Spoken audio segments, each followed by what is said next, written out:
welcome to actually the second part of this video where I give advice and talk about my experience at McGill University during my first semester. Yeah, so check out part 1 over here, and yeah, enjoy this video.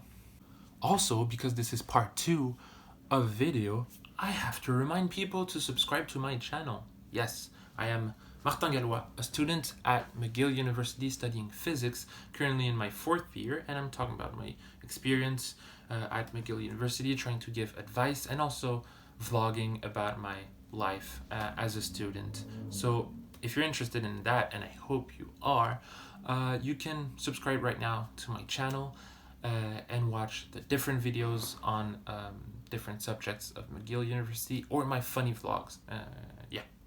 On with the video. So, what are the cool places at McGill? Well, first of all, food. There's cafeterias around campus. I think there's a Subway. There's like different cafes. There's a Tim Hortons just at the corner of Sherbrooke, where a lot of people go for late night coffee. I personally like my late night hot chocolate. There's also cafeterias and residences where you can go even if you're not in that residence. In residence, there's also common rooms with like pool tables, ping pong tables, foosball tables. It's very fun. On campus, you can also like play soccer at Lower Field, Rutherford Field, or Force Field in Upper Res. They have a pretty good soccer field where you can also play tennis on tennis courts near Upper Res. So do check that out. And if you want to study, there's study rooms in residences, and of course the libraries on campus where they have quiet spaces, but also spaces where you can talk with your friends while studying or study while talking. And also there are student lounges for different departments. In physics, I know that they have a foosball table, which I discovered I think on my last year, on my 3rd year of university, which I'm kind of pissed. And also, I think that in computer science lounge they have a big TV where they play like Mario Kart or Super Smash Bros. And that is also something I'm pissed about. But we do have a foosball table for physics. So yeah, honestly, on campus there's a lot of places to hang out, even in winter, I guess. And that's the same for Montreal. Bars, clubs, cafes, literally a lot of places, and I might do a different video on the subject. I don't know. Maybe I won't do that. I'll see. So concerning exams, people stress about it. I stress about it. Everyone stresses about it. But it's okay, I guess, because everyone does it. And in the end, exams are not the end of the world. And I had to learn that a bit the hard way.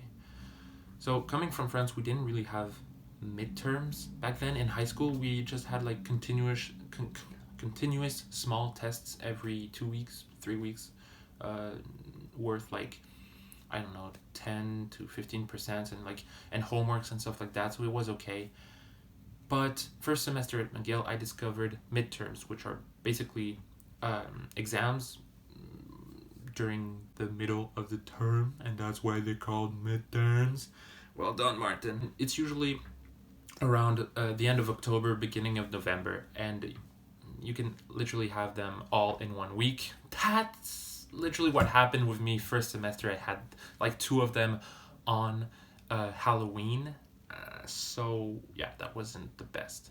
But I studied for them a medium amount. But I wasn't ready for what midterms really look like. Midterms are hard, but they are designed to be hard. And sometimes they're designed to be harder than your assignments or quizzes or even your final exam. And if you fail a midterm, trust me, it's okay. If you fail a midterm, trust me, you can still pass your classes with good enough grades. And that's for 2 reasons. One is because sometimes the prof will give you an option, especially for first year classes, to forget about the midterm. Forget about it. And put all that weight on the final exam. then you have to make sure that you do well on the final exam. But usually it's a bit easier than the midterm. Usually, don't quote me on that. It can be really different, first of all, in science, but also in any faculty ever. I don't know. But in general, midterms are harder than finals, and it's okay if you fail them. But Martin, you can say it's okay, you failed them because you're in your 4th year and you're such a success. But my first semester, I had 3 midterms, and I failed every single one of them. What's worse is the midterm I thought I did actually pretty good in, I had the worst grade. In physics, I had 47%. In linear algebra, I had 40%. And in calculus 2, that I really thought I did actually quite good in, 38%.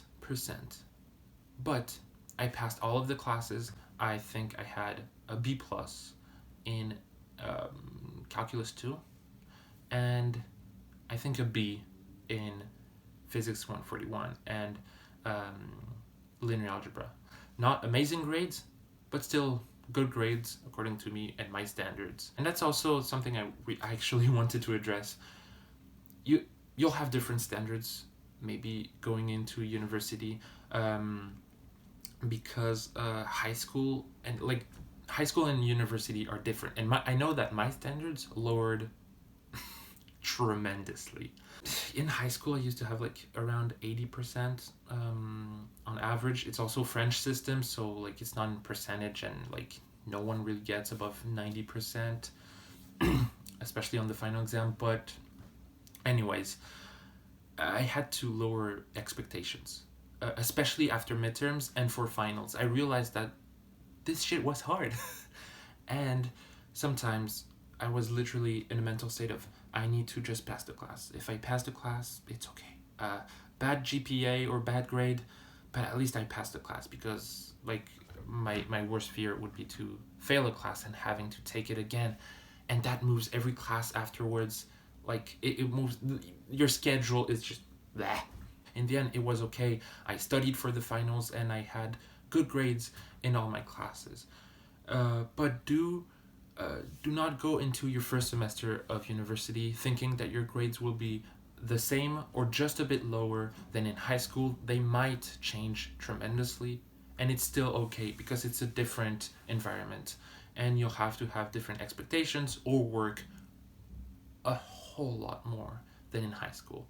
I knew I worked a lot more than in high school, and I chose also to not go 100% into the work because I still wanted to attend clubs, events, and have a great life outside of classes. And some people do that. Some people do 100% in classes and they have 4.0 GPAs, and that's great for them. But I know that for myself, I'm more of a guy that has personal projects on the side, and I want to meet people, have experience in university outside of classes.